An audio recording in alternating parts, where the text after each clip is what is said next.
السلام علیکم جی، آج کی ویڈیو میں آپ لوگوں کے ساتھ جو چیز شیئر کرنے والی ہوں وہ CSS FPSC اور PPSC کے نہایت امپورٹنٹ MCQs جو کہ ہر پیپر میں آپ جتنے بھی پاس پیپرز اٹھا لیں اس میں لازمی یہ کوسچنز ریپیٹ ہوئے ہیں. تو اس لیے جو لوگ بھی اس ویڈیو کو دیکھ رہے ہیں وہ کائنڈلی شروع سے لے کر آخر تک اس کو لازمی دیکھیں. اگر وہ اس کو اسکپ کرتے ہیں کہ اسکپ کر کے دیکھتے ہیں تو پاسبل ہے وہ امپورٹنٹ پارٹ جو میں آپ لوگوں کے ساتھ شیئر کرنا چاہ رہی ہوں وہ مس ہو سکتا ہے. تو اس لیے اس کو شروع سے لے کر آخر تک لازمی دیکھیں. اور اگر آپ لوگوں نے میرے اس چینل کو سبسکرائب نہیں کیا تو پلیز پہلے میرے چینل کو سبسکرائب کریں اور بیل آئیکن کو لازمی پریس کریں تاکہ آپ کو میری لیٹسٹ ویڈیوز ملتی رہیں. چلیں بڑھتے ہیں ہم آج کی ویڈیو کی طرف کہ 1860 میں کس کی کوشش نے غالب کی پینشن دوبارہ شروع کی. اس میں ہمارے پاس جو آپ لوگ دیکھ سکتے ہیں نواب مرزا داغ ہے، نواب شیفتہ خاں ہیں، نواب ولی علی خاں ہیں.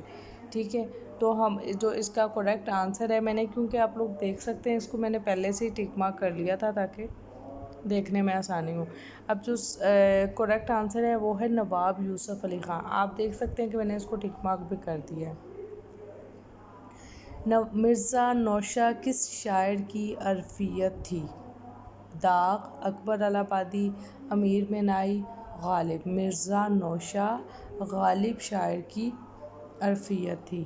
پھر یہاں پہ ہم غالب کو سرکل بھی کر سکتے ہیں. ٹھیک ہے، یہ میں نے کر دیا ہے.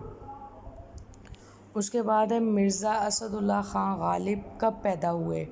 27 دسمبر 1797 میں، 27 دسمبر 1750 میں اور 27 دسمبر 1897 میں، 27 دسمبر 1790 میں. اس کا کریکٹ آنسر ہے مرزا اسد اللہ خاں غالب پیدا ہوئے 27 دسمبر.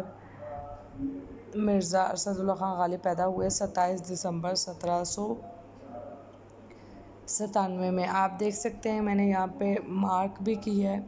ٹھیک ہے، کہ مارک کر کے بھی آپ لوگوں کو پتہ چل جائے کہ مرزا اسد اللہ خاں غالب کب پیدا ہوئے ہیں. 27 دسمبر 1797 میں. آگے ہے مرزا غالب کہاں پیدا ہوئے؟ مرزا غالب کہاں پیدا ہوئے؟ دہلی، آگرہ، بمبئی، پانی پت. مرزا غالب جو پیدا ہوئے تھے وہ پیدا ہوئے ہیں آگرہ میں. ٹھیک ہے، مرزا غالب آگرہ میں پیدا ہوئے ہیں. ٹھیک ہے، یہ میں اس کو ایسے سائن کر دیتی ہوں تاکہ آپ لوگوں کو پتہ چل جائے. ٹھیک ہے، اس کے بعد ہم دیکھیں گے کہ مرزا نے آگرہ میں کس مشہور عالم سے تعلیم حاصل کی؟ مولوی محمد عظیم، مولوی محمد معظم، مولانا قاسم نانوتوی، احمد علی معظم. مرزا نے آگرہ میں مولوی محمد معظم مشہور عالم سے جو تھی تعلیم حاصل کی. بہادر شاہ ظفر نے مرزا غالب کو کب دبیر الملک نظام جنگ کا خطاب دیا؟ ٹھیک ہے، جو بہادر شاہ ظفر نے مرزا غالب کو جولائی 1850 میں مرزا غالب نے بہادر شاہ ظفر نے مرزا غالب کو کب دبیر الملک نظام جنگ کا خطاب دیا؟ تو اس کا جو کریکٹ آنسر ہے وہ ہے جولائی 1850 میں. بہادر شاہ ظفر نے مرزا غالب کو 1850 جولائی میں دبیر الملک نظام جنگ کا خطاب دیا. اس کے بعد ہم اگلا دیکھیں گے کہ بہادر شاہ ظفر نے غالب کو 1850 میں کس کام پر مقرر کیا؟ بہادر شاہ ظفر نے غالب کو 1850 میں خاندان تیموری کی تاریخ لکھنے پر مقرر کیا. بہادر شاہ ظفر نے غالب کو 1850 میں خاندان تیموری کی تاریخ لکھنے پر مقرر کیا. 1857 کی جنگ آزادی کے دوران مرزا غالب دہلی میں رہتے تھے. اس واقعے کا ان پہ اثر کیا ہوا تھا؟ ان کی سرکاری پنشن بند ہو گئی تھی، قلعے کی تنخواہ بند ہو گئی تھی. ٹھیک ہے، کیونکہ دونوں چیزوں کا اگر ہم 1857 کی جنگ آزادی کو لیتے ہیں، ٹھیک ہے، دیکھتے ہیں، غور و فکر اس پہ کرتے ہیں، تو اس کا نتیجہ کیا ہوتا ہے کہ 1857 کی جنگ آزادی میں مرزا غالب پر 2 قسم کے اثرات مرتب ہوئے تھے ان کی زندگی پہ۔ ان کی جو سرکاری پینشن آنا تھی وہ بند ہو گئی تھی اور قلعے کی تنخواہ بند ہو گئی تھی۔ 1857 کی جنگ آزادی کے دوران مرزا غالب کے کس رشتہ دار کا انتقال ہوا؟ 1857 کی جنگ آزادی کے بعد جو مرزا غالب کے 1857 کی جنگ آزادی کے بعد مرزا غالب کے چھوٹے بھائی کا انتقال ہوا تھا، ٹھیک ہے۔ اس کے بعد ہم لوگ دیکھتے ہیں، آگے چلتے ہیں۔ مرزا غالب کو دربار اور خلعت کب دوبارہ عطا کی گئی؟ مرزا غالب کو دربار اور خلعت جو تھی وہ 1883 میں عطا کی گئی، ٹھیک ہے۔ اس کے بعد دیکھیں گے غالب کے زمانے کی اہم خصوصیات۔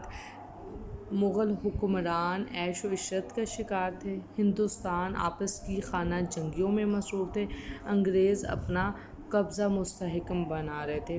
اچھا، اس میں آپ لوگوں کو جو ایک امپورٹنٹ پارٹ بتاؤں گی کہ یہ جو ایئرز ہوتے ہیں، ایئرز کو یاد کرنا بہت ہی مشکل ہوتا ہے، بہت ہی ٹف ہے۔ تو میں ان ایئرز کو اپنا جو پرسنل ایکسپیرینس آپ لوگوں کے ساتھ شیئر کروں، تو مجھے آج بھی یاد ہے کہ میں کیسے کرتی ہوں کہ میں کوئی بھی چیز اگر میرے ذہن سے نہیں رہتی، مجھے بھول جاتی ہے، تو اس میں یہ کہتی ہوں کہ میں اس کو 2 ٹائمز ریڈ آؤٹ کرتی ہوتی تھی۔ ابھی تھوڑا سا نہیں کر رہی، بٹ میں پہلے میرا یہ روٹین تھا، ابھی کر بھی لیتی ہوں، ٹھیک ہے۔ تو اس میں کیا کرتی ہوں میں کہ اس کو 2 ٹائمز ریڈ آؤٹ کرتی ہوں، جیسے آپ نے ریڈ آؤٹ کرنا ہے، ٹھیک ہے۔ بعض اوقات ہمیں ریڈ آؤٹ کرنا بھی بہت مشکل لگ رہا ہوتا ہے آج کل جو ہم لوگوں کی روٹین ہے، تو اس میں پھر آپ لوگوں نے یہ کرنا ہے، اس کو 2 ٹائمز آپ لوگوں نے ریڈ آؤٹ کرنا ہے، فرسٹ مارننگ میں جب آپ اٹھو اور رات کو سونے سے پہلے۔ اس سے یہ ہوگا کہ آپ کو یہ جتنے بھی ایئرز ہیں وہ آپ مطلب کہ جب آپ کی زبان پہ اچھے سے آپ کی سرفیس پہ آ جائیں گے، تو یہ پھر آپ کے مائنڈ میں جب بار بار یہ اس کو کال آؤٹ کریں گے تو پھر یہ آپ کی زبان پہ چڑھ جائیں گے اور آپ کو اچھے سے یاد ہو جائیں گے۔ آگے ہے مرزا غالب کی عظمت کی وجہ، اردو شاعری، اردو خطوط۔ بالکل ایسے ہی ہے، مرزا غالب کو 2 وجہ سے جو تھی وہ ملی تھی شہرت، جس میں اردو خطوط بھی تھے اور اردو شاعری بھی تھی۔ اس کے بعد دیکھیں گے مرزا غالب کی وجہ شہرت جو تھی وہ اردو شاعری، اردو خطوط ہم لوگ پہلے پڑھ چکے ہیں۔ مرزا غالب کے خطوط کا پہلا مجموعہ 1868 میں کس نام سے چھپا؟ مرزا غالب کے خطوط کا پہلا مجموعہ 1868 میں عود ہندی کے نام سے چھپا تھا۔ عود ہندی میں مرزا غالب کے خطوط کے علاوہ ان کی کون سی تحاریر شامل تھی؟ ان کی جو تحریر شامل تھی وہ تھی 2 کتابوں کی تفریزیں 2 کتابوں کی تفریزیں۔ عود ہندی میں مرزا غالب کے خطوط کے علاوہ 2 کتابوں کی تفریزیں ان کی تحریر میں شامل تھی۔ غالب کے خطوط کا دوسرا مجموعہ جو ان کی وفات کے 19 دن بعد شائع ہوا، اردو مولا۔ کون سا ہے وہ؟ اردو مولا۔ غالب کے خطوط کا دوسرا مجموعہ جو ان کی وفات کے 19 دن بعد شائع ہوا وہ ہے اردو مولا۔ اردو مولا میں غالب کے خطوط کے علاوہ ان کی تحریر جو شامل تھی وہ دیپاچے اور ریویو جو تھا وہ یہ دونوں تحریر اس میں شامل تھے۔ میں نے اس کو ہائی لائٹ کر دیا، آپ لوگ دیکھ سکتے ہیں۔ اردو مولا کے کتنے حصے تھے؟ اردو مولا کے 2 حصے ہیں، ٹھیک ہے۔ اب یہ دیکھیں، آپ لوگ دیکھ سکتے ہیں کہ ایک کوسچن میں تینوں کیٹیگری کے کوسچنز، 3 آپ کے جو MCQs ہیں وہ کلیئر ہو رہے ہیں کہ غالب کے خطوط کا دوسرا مجموعہ جو ان کی وفات کے بعد شائع ہوا تھا وہ اردو مولا ہے۔ اردو مولا کے 2 حصے تھے، اور اردو مولا میں غالب کے خطوط کے علاوہ اور کون سے تھے؟ مطلب کہ اردو مولا میں 3 چیزیں شامل تھیں۔ اردو مولا میں غالب کے خطوط، ٹھیک ہے، اس کے علاوہ دیپاچے اور ریوینیو، مطلب کہ 4 چیزیں بنتی ہیں اردو مولا میں غالب کے خطوط کے علاوہ۔ اردو مولا ایک ان کی بک کا نام ہے، ٹھیک ہے، ان کے ایک مجموعے کا نام ہے جس میں کیٹیگری کیا تھی؟ غالب کے خطوط، دیپاچے اور ریوینیو۔ یہ آپ کے 3 قسم کے کوسچن حل ہو رہے ہیں۔ اس کے بعد دیکھیں گے کہ غالب کے خطوط کا آخری مجموعہ کس نام سے شائع ہوا؟ آخری جو ان کا مجموعہ تھا وہ مکتوب غالب سے شائع ہوا۔ سرمایہ پنشن کس کی مثنوی ہے؟ سرمایہ پنشن جو تھی وہ اسد اللہ خان غالب کی جو مثنوی ہے۔ مکاتب غالب، غالب کے 115 خطوط کا مجموعہ ہے۔ یہ خطوط غالب نے کسے لکھے؟ انہوں نے نواب سیف علی خان بہادر کو لکھے، نواب کلب علی خان بہادر کو لکھے۔ انہوں نے ان دونوں میں سے کسی کو بھی یہ خطوط نہیں لکھے۔ بہادر شاہ ظفر نے غالب کو خاندان تیمور کی تاریخ لکھنے پر مامور کیا۔ 1857 کے بعد یہ تصنیف کس نام سے شائع ہوئی؟ یہ شائع ہوئی تھی مہر نیم روز۔ بہادر شاہ ظفر نے غالب کو خاندان تیمور کی تاریخ لکھنے پر مامور کیا۔ یہ ہم پیچھے MCQs میں یہ پڑھ چکے ہیں۔ 1857 کے بعد یہ تصنیف کس نام سے شائع ہوئی؟ مہر نیم روز۔ مہر نیم روز کے نام سے یہ تصنیف شائع ہوئی تھی۔ اس کے بعد ہم لوگ دیکھتے ہیں کہ غالب کی تصنیف مہر نیم روز کس زبان میں ہے۔ مہر نیم روز جو ہے وہ فارسی میں ہے۔ اس کے بعد دیکھتے ہیں مہر نیم روز میں غالب نے تیمور سے لے کر کس بادشاہ تک کی تاریخ لکھی؟ اس میں انہوں نے لکھی جہانگیر۔ مہر نیم روز میں غالب نے تیمور سے لے کر کس بادشاہ تک کی تاریخ لکھی؟ جہانگیر۔ یہ مغل خاندان کی بات ہو رہی ہے، خاندان تیمور۔ اس کے بعد غالب نے 11 مئی 1857 تا 1 جولائی 1857 تک کے واقعات حالات جنگ لکھے۔ اس کتاب کا کیا نام ہے؟ اس کتاب کا نام دستمبو ہے۔ غالب نے 11 مئی 1857 تا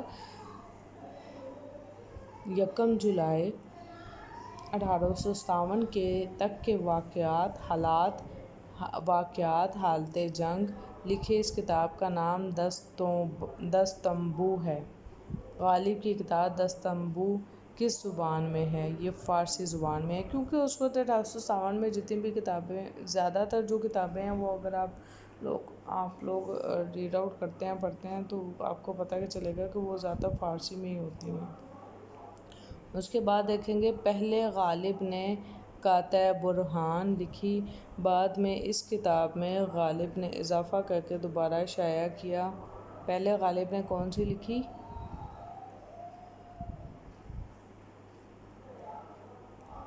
قاطع برہان۔ بعد میں اس کتاب میں غالب نے اضافہ کر کے دوبارہ شائع کس نام سے کی؟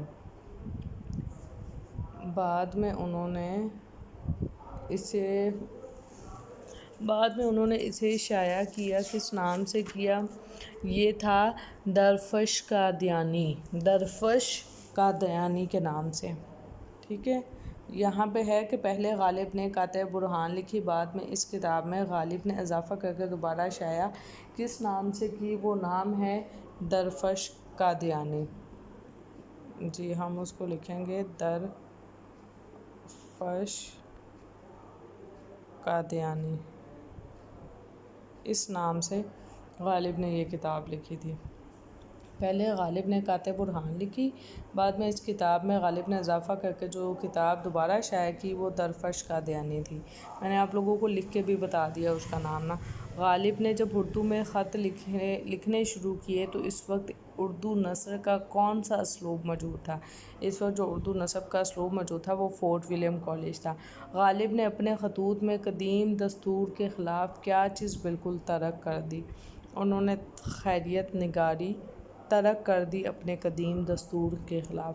رنگ و بو مثنوی کس کی تخلیق ہے؟ غالب کی۔ رنگ و بو مثنوی غالب کی تخلیق ہے۔ مثنوی باد مخالف غالب کی تخلیق ہے۔ مثنوی چراغ دیر غالب کی تخلیق ہے۔ مثنوی ابر گوہر، یہ میں اس کو ٹک مارک بھی کرتی ہوں، مثنوی ابر گوہر بار کا خالق جو ہے وہ بھی غالب ہے۔ مثنوی درد و داغ جو ہے وہ غالب کا کارنامہ ہے۔ غالب نے اپنے خطوط میں تحریر کو کیا بنا کر پیش کیا؟ مرکہ سازی۔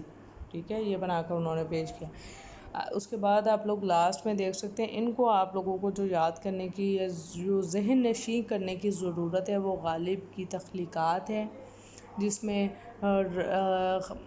غالب رنگ بو، ٹھیک ہے، باد مخالف، چراغ دیر، ابر گہر بار اور درد و داغ، یہ غالب کی مثنوی ہے۔ مرکز سازی، ٹھیک ہے، اپنے خطوط میں انہوں نے مرکز سازی بنا کر پیش کیا۔ یہ تحریر کس عظیم ادبی شخصیت کے خط سے لی گئی ہے؟ مرزا صاحب، میں نے وہ انداز تحریر ایجاد کیا کہ مراسلے کو مکالمہ بنا دیا، ہزار کوس سے بزبان قلم باتیں کیا کرو، ہجر میں وصال کے مزے لیا کرو، یہ غالب کی تحریر ہے، ٹھیک ہے، یہ غالب کی تحریر ہے۔ یہ تحریر کس عظیم ادبی شخصیت کے خط سے لی گئی؟ مرزا صاحب، میں نے وہ انداز تحریر ایجاد کیا کہ مراسلے کو مکالمہ بنا دیا، ہزار کوس سے بزبان قلم باتیں کیا کرے، ہجر میں وصال کے مزے لیا کرے، غالب کی ہے یہ۔ اس کے بعد ہم لوگ دیکھیں گے درج ذیل اقتباس کے ذریعے غالب کے نثر کی کون سی ایسی خصوصیات سامنے آتی ہے جسے وہ بعض اوقات صرف مطلب کی تاریخ پرواز دے کر بے حد پرتاثیر بنا دیتے ہیں۔ تمہارے حال میں غور کی اور چاہا کہ اس کی نظیر بہم پہنچاؤں، واقعہ کربلا سے نسبت نہیں دے سکتا، لیکن واللہ تمہارا حال اس ریگستان میں بائنا ایسا ہے جیسے مسلم رضی اللہ تعالیٰ عنہ بن عقیل کا حال کوفہ میں تھا۔ اچھا، اس میں جو چیز ہے وہ ہے تاریخی پرواز۔ یہ کس اقتباس سے لیا گیا تھا؟ اقتباس کے ذریعے غالب کے نثر کی کون سی ایسی خصوصیات ہے؟ تاریخی پرواز ہے۔ غالب کی یہ تحریر ان کے کس ایک خط کے نام ہے؟ سید صاحب، نہ تم مجرم نہ میں گنہگار، تم مجبور میں لاچار، لو اب میری کہانی سنو، میری سوگوشت میری زبانی سنو۔ اس عبارت سے غالب کا جو طرز اسلوب ظاہر ہو رہا ہے وہ شوخی ہے، ٹھیک ہے، کہ انہوں نے شوخانہ انداز سے یہ تحریر لکھی ہے۔ اس کے بعد ہے کس ادبی شخصیت کے خطوط کے بارے میں کہا جاتا ہے کہ ان کی تحریر میں سے ایک لفظ کو آگے پیچھے کرنے یا بدلنے یا حش و زائد قرار دینے کی گنجائش نہیں نکل سکتی؟ سر سید کے بارے میں یہ کہا جاتا ہے کہ ان کے لفظوں کو، ان کی تحریروں کو آگے پیچھے کرنے یا بدلنے یا حش و زائد قرار دینے کی گنجائش نہیں نکل سکتی۔ مرزا غالب نے اپنے ابتدائی اردو شاعری میں کس شاعر کی پیروی کی؟ عبدالقادر بیدل کی۔ مرزا غالب اپنی ابتدائی اردو شاعری میں عبدالقادر بیدل شاعر کی پیروی کرتے رہے ہیں۔ بیدل کی تطبیق میں غالب نے جو اشعار کہے تھے ان کا رنگ خیالات کی بلند پروازی جیسا تھا۔ غالب کو حیوان ظریف کا خطاب حالی نے دیا۔ کس یونیورسٹی نے تنقید غالب کے 100 سال کے عنوان سے غالب پر کام کو شائع کیا؟ پنجاب یونیورسٹی۔ کس یونیورسٹی نے تنقید غالب کے 100 سال کے عنوان سے غالب پر کام کو شائع کیا؟ پنجاب یونیورسٹی۔ انجمن ترقی اردو کراچی نے سماعی اردو غالب نمبر کب شائع کیا؟ 1900 یہ ہے 1969 میں، ٹھیک ہے۔ آپ لوگ دیکھ سکتے ہیں کہ میں نے اس کو یوں ٹک مارک بھی کر دیا ہے۔ مجلس ترقی ادب لاہور نے غالب کی شخصیت پر تخلیقی کام کس غالب نمبرز میں شائع کیا ہے؟ صحیفے میں، ٹھیک ہے، اس میں آپ لوگ دیکھ سکتے ہیں صحیفے میں۔ اس کے بعد ہے غالب پر کتاب افکار غالب کے مصنف جو ہیں وہ ہیں ڈاکٹر خلیفہ عبدالحکیم، ٹھیک ہے، ڈاکٹر خلیفہ عبدالحکیم۔ اس کے بعد ہے غالب پر کتاب محاسن خطوط غالب کے مصنف جو ہیں ڈاکٹر غلام حسین ذوالفقار۔ غالب پر کتاب غالب کے مصنف غلام رسول مہر۔ غالب پر کتاب غالب اشفاطہ نوا کے مصنف جو ہیں ڈاکٹر آفتاب احمد ہیں۔ غالب شخصیت اور شاعری کے مصنف جو ہیں رشید احمد صدیقی صاحب ہیں۔ غالب پر کتاب میر غالب اور اقبال کے مصنف ڈاکٹر آفتاب ہیں۔ غالب مرکہ غالب کے مصنف حمید احمد خان ہیں، یہ آپ دیکھ سکتے ہیں کہ میں نے ان سب کو ٹک مارک ایسے کیا ہے کہ آپ لوگوں کو یہ ہائی لائٹ ہو جائے کہ اصل میں یہ چیز کیا ہے۔ آگے چلتے ہیں۔ اس کے بعد ہم لوگ کہ غالب، کتاب غالب اور آہنگ غالب کے جو مصنف ہیں وہ ہیں ڈاکٹر یوسف حسین خان۔